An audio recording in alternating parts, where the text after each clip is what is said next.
Subscribe and press the bell icon. हमने सुना था जेल में आपकी तबीयत कुछ खराब थी, अब तबीयत कैसी है आपकी? तबीयत अभी ऐसे चल रही है। आज मेरी ओपीडी थी, लेकिन जैसा कोर्ट ने समय दिया कि 24 घंटे में मुझे वापस लौटना है इससे, तो मेरी जान से ज़्यादा वो काम है जिसके लिए मुझे लोगों को तैयार करना है कि लोग घर से निकले उस आंदोलन को और मजबूत करें। तो जामा मस्जिद में पुलिस ने कहा था कि आपने भड़काऊ भाषण दिया जिसको वो कोर्ट में इस्टेब्लिश नहीं कर पाई। उसके बाद भी आपके ऊपर रिस्ट्रिक्शंस लगे हैं दिल्ली में, और आप शाहीन बाग नहीं जा सकते, अचानक से दिल्ली भी नहीं आ सकते, क्या कहना चाहेंगे? मैं अपने परिवार के बीच में नहीं जा सकता, ये रिस्ट्रिक्शन मेरे ऊपर लगे। मैं माननीय न्यायपालिका से निवेदन करूँ, हम लोग उसमें अर्जी भी लगा रहे हैं कि ये जो कंडीशन मेरे ऊपर लगाई गई है, कोर्ट जो पुलिस द्वारा भ्रमित इन्फॉर्मेशन को दी गई है मेरे बारे में, उसके बाद ये लगी है उनको, वो उसमें मुझे रियायत करते मैं अपने परिवार के बीच जा सकूँ। बहुत ज़रूरी बात यह है कि मैंने एक भड़काऊ भाषण जामा मस्जिद में दिया था, ऐसा बताया जा रहा है। पुलिस उसे साबित तो नहीं कर पाई, लेकिन वो भड़काऊ भाषण बहुत सीधे शब्दों में संविधान की प्रस्तावना, और जिन लोगों को ये लगता है कि देश संविधान से नहीं चल रहा, उनको संविधान की प्रस्तावना भड़काऊ भाषण ही लगता है। तो इस देश की संविधान की प्रस्तावना रोज पढ़ी जाएगी, हर आंदोलन में पढ़ी जाएगी, राष्ट्रगान हर आंदोलन में होगा, और यही हमारी ताकत है कि सब लोग खड़े होकर जो हैं इस देश की प्रस्तावना को स्वीकार कर रहे हैं। तो वो जिस प्रस्तावना में लिखा है कि सबको इस देश में समान अवसर है, न्याय के लिए, राजनीति करने के लिए, सामाजिक व्यवस्था के लिए, सबको किसी भी जॉब के लिए सबको समान अवसर है, ये संविधान की प्रस्तावना, इसको हम पढ़ते भी रहेंगे और हम चाहेंगे कि पूर्ण रूप से लागू। धन्यवाद। सर एक सवाल, ये जो सरकार कह रही है कि सीए से किसी को फर्क नहीं पड़ता है, एनआरसी एनपीआर से फर्क नहीं पड़ेगा, इसके बारे में क्या कहना चाहिए? सरकार झूठी है, झूठ बोल रही है, सरकार के पास सच के नाम पे कुछ नहीं है। अगर सरकार के पास सच्चाई है तो जनता भी तो जागरूक है, वो रैलियां कर रहे हैं। मैं कह रहा हूँ फिर लोग क्यों नहीं समझ रहे? वो झूठ बोल रहे हैं, उनकी बातों में झूठ है, उनके मन में कपट है, उनकी नीति झूठी है, और वो इस पर डिबेट करें ना। जो लोग एनआरसी का विरोध कर रहे हैं, प्रधानमंत्री आके डिबेट करें, गृह मंत्री डिबेट करें। लोकतंत्र में ऐसा नहीं होता है जो गृह मंत्री जी कह रहे हैं कि नहीं एनआरसी पूरे देश में लागू करो। ये क्या वो हुई? वो तो एक संवैधानिक पद पे बैठे हैं, उनको उसकी गरिमा समझनी चाहिए, जनता की आवाज़ को सुनना चाहिए। जनता ने तो बनाया, जनता अगर नहीं चाहती तो कानून को वापस लेने, खत्म होगी बात। सर एक चीज़ और है कि यहाँ पे एक जो बात फैलाई जा रही है कि सिर्फ मुस्लिम है जो कि विरोध कर रहे हैं सीए का या एनआरसी का, क्या कहना चाहेंगे? देखिए पूरा मुल्क विरोध कर रहा है, इस देश के दलित विरोध कर रहे हैं, क्योंकि सबसे बड़ा नुकसान उन्हें होगा, क्योंकि 54% दलितों पे सरकारी आंकड़ा एक गज जमीन है। हम कहाँ से दिखाएंगे? तो मेरा तो 54% परिवार डिटेंशन कैंप में भेज देंगे, मैं तो लड़ूंगा।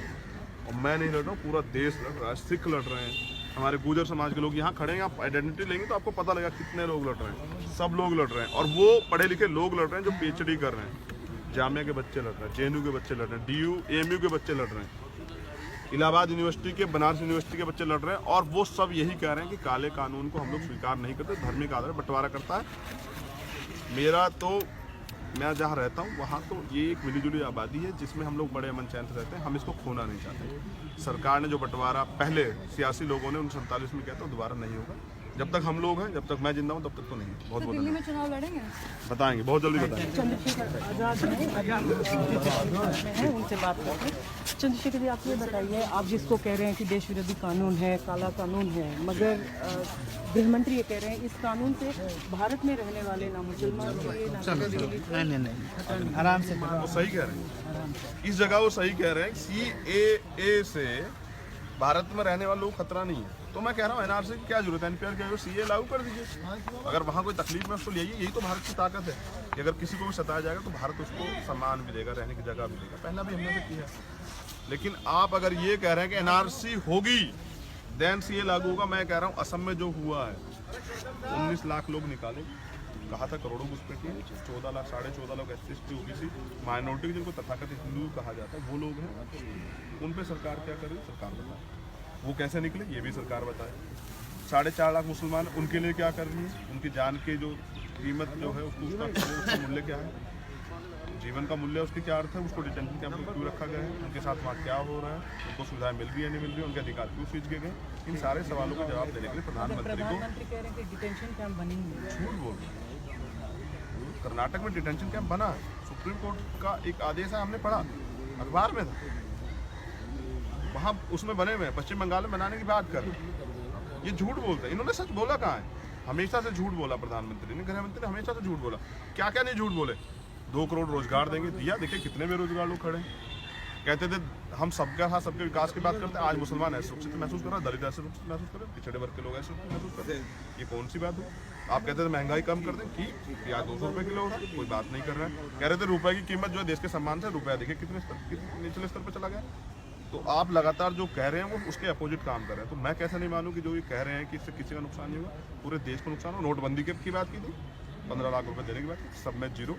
आप सड़क पे आंदोलन करते हैं, अभी इस तक समय में आपके ऊपर बहुत सारी पाबंदियां हैं, तो अब आप कैसे आंदोलन को आगे करेंगे? देखिए, इस देश का कॉन्स्टिट्यूशन है ताकत है, और उसकी ताकत के आगे सब आदमी कौन है? सरकार में कोई नहीं, और ये जनता के अदालत है। वो कॉन्स्टिट्यूशन की ताकत हमारे पास है, उस ताकत से और उसके अकॉर्डिंग हमने न्यायपालिका हम दोबारा जा रहे हैं, उनसे रिक्वेस्ट करेंगे कि जो भ्रमित इन्फॉर्मेशन आपको देने वाले न्यायपालिका आपको जो भ्रमित किया गया है वो कंडीशन हम पे ना लाते हैं। मैं भी आज़ाद नागरिक हूँ, देश में दलित समाज का कमज़ोर वर्ग का बेटा हूँ। मुझे इजाज़त है कि मैं देश की राजधानी में घूमा, देश की राजधानी में घूमा तो कहाँ जाऊँगा? किसी और देश की राजधानी में घूमने जाऊँगा? मेरा तो इलाज भी यहाँ चल रहा है, मेरी तो अभी कोर्ट डेट भी यहीं पड़ेगी। मेरे परिवार के लोग यहाँ रहते हैं कि बहनें माताएं जो हैं शाहीन बाग में प्रोटेस्ट कर रही हैं, वो मेरे लिए दुआएं कर रही हैं। दिल्ली की तो सारी मस्जिदों में मेरे लिए दुआएं हो रही हैं। तो अगर मैं अपने परिवार के बीच में नहीं जाऊँगा तो कहाँ जाऊँगा? ये मेरा घर है। पंचकुला भगवान वाल्मीकि मंदिर में यहाँ नहीं आऊँगा तो कहाँ जाऊँगा? तुगलकाबाद जिसके लिए मैंने आंदोलन किया, 65 दिन जेल में रहा, 92 लोग मेरे साथ जेल में रहे, मैं वहाँ नहीं जाऊँगा तो कहाँ जाऊँगा? अगर मैं ये भी पाबंदियाँ लागू हो जाएंगी तो फिर लोकतंत्र बचेगा कहाँ? तो राजशाही हो जाएगी। न्यायपालिका हमारी बात सुनेगी। मेरी एक सवाल है, हर बार ऐसा क्यों होता है कि चुनाव से पहले कहीं पर भी आप आंदोलन करते हैं, चुनाव से पहले आपके अरेस्ट क्यों होते हैं? हाँ, ये गजब का सवाल है। मैंने ये अभी गलतफहमी एक व्यक्ति की और दूर करी, आपकी भी गलत। जब यूपी में इलेक्शन खत्म हुई, यूपी में मार्च में सरकार बनी, उत्तर प्रदेश में योगी जी जिसका नेतृत्व कर रहे हैं, मुख्यमंत्री हैं। उसके बाद मई में हमारे लोगों को मारा गया और जून में मैं गिरफ्तार हुआ। उसके बाद मैं 1.5 साल जेल में रहा, 16 महीने, जिसमें मेरे ऊपर एनएसए भी रही। इनकी सरकार बनी तो इन्होंने तानाशाही की। ये चुनाव के बाद होता है, चुनाव से पहले इससे फ़र्क नहीं पड़ता। कहीं भी कुछ होगा तो अभी मैं चूरू के लिए आंदोलन हमने प्रोटेस्ट किया था, थाना गाजी के लिए राजस्थान में, वहाँ कोई चुनाव नहीं था। ये झूठ फैलाया जा रहा है, क्योंकि देखिए अगर मेरे लोग सताया जाए, ये देश के 85% बहुजन समाज को सताया जाएगा, देश के गरीब को सताया जाएगा, तो चंद्रशेखर घर नहीं बैठेंगे, इस डर से कि उनको जेल भेजा जाएगा। जेल मंजूर है, गुलामी मंजूर नहीं है। मैंने उस दिन भी कहा था मैं यहाँ इसलिए आया क्योंकि जामिया के बच्चों को पीटा गया, मेरी बहनों को पीटा गया, मेरे भाइयों को पीटा गया, और मैं उनकी तकलीफ में नहीं आऊँगा तो फिर मुझे खुद पे शर्मिंदा होना पड़ेगा। मैं शर्मिंदा नहीं हूँ। आप सड़क पे आंदोलन कर रहे हैं, इसको इलेक्ट्रॉनिक पॉलिटिक्स की तरफ कैसे ले जाएंगे और सब ले जाएंगे? देखिए, मैं पहले वो संघर्ष कर रहा हूँ जिसकी ज़रूरत है। राजनीति से बड़ी चीज़ भी है कि हमें अपने लोगों की सुरक्षा करनी है। जिन लोगों के लिए लड़ रहे हैं, अगर वही सुरक्षित रहेंगे तो फिर कैसे चलेगा? तो अभी हम अपने लोगों की सुरक्षा कर रहे हैं। राजनीति मेरे लिए सेकंड लिस्ट है, तो बहुत छोटी सी। सबसे पहले हमारे लोग सुरक्षित रखना, उनके अधिकारों को सुरक्षित रखना, एक देश की सुरक्षा करना, ये महत्वपूर्ण है। इस पे काम जारी है। धन्यवाद। मैं साउथ की चैनल से हूँ, तो साउथ के लोग जानना चाहेंगे आपकी और मायावती जी का रिलेशनशिप और रिश्ते मतलब कैसा है आप दोनों का? बहुत अच्छे हैं, वो मेरी बुआ जी है और मैं उनका पूर्ण सम्मान करता हूँ। मैं कभी नहीं सीखा कि परिवार के बड़ों का अपमान